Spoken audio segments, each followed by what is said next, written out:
My research is in the area of class actions and mass actions litigation. That's the filing of a large amount of claims together. More particularly, I'm interested in characteristics of this litigation called specious claiming or overaggregation, which is the hiding of weak claims among a large number of claims in litigation. I got interested in this litigation when I saw that defendants were filing litigation against plaintiffs' attorneys. This became clear actually when a lot of press came out at the same time when defendants were claiming and complaining about abusive litigation by plaintiffs' attorneys. And in particular, they were complaining that plaintiffs' attorneys were filing a large number of fabricated claims. Fabricated claims, to the extent that this does occur in litigation, and particularly in aggregated litigation, could be a particular problem.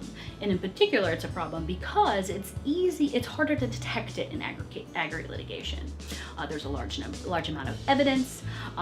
It's easier to hide them, and aggregate litigation or mass claims settle. You don't get to the merits of these claims.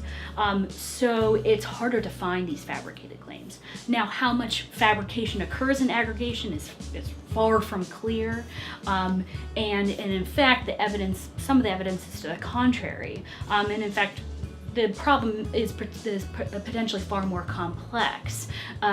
Nevertheless, there are few well-documented cases of fabrications, particularly in mass torts context, and there has become this narrative of rampant abuse out there. And several lawsuits has recently popped up using this same strategy, which is if you are upset about abuse by plaintiffs' attorneys, don't just take it, sue them. So my paper actually is studying one particular lawsuit by defendants against plaintiffs' attorneys, which is suing them under RICO, which is the Racketeering, Influence, and Corrupt Organization Act, which is that lawsuit that we normally think of as suing mobsters.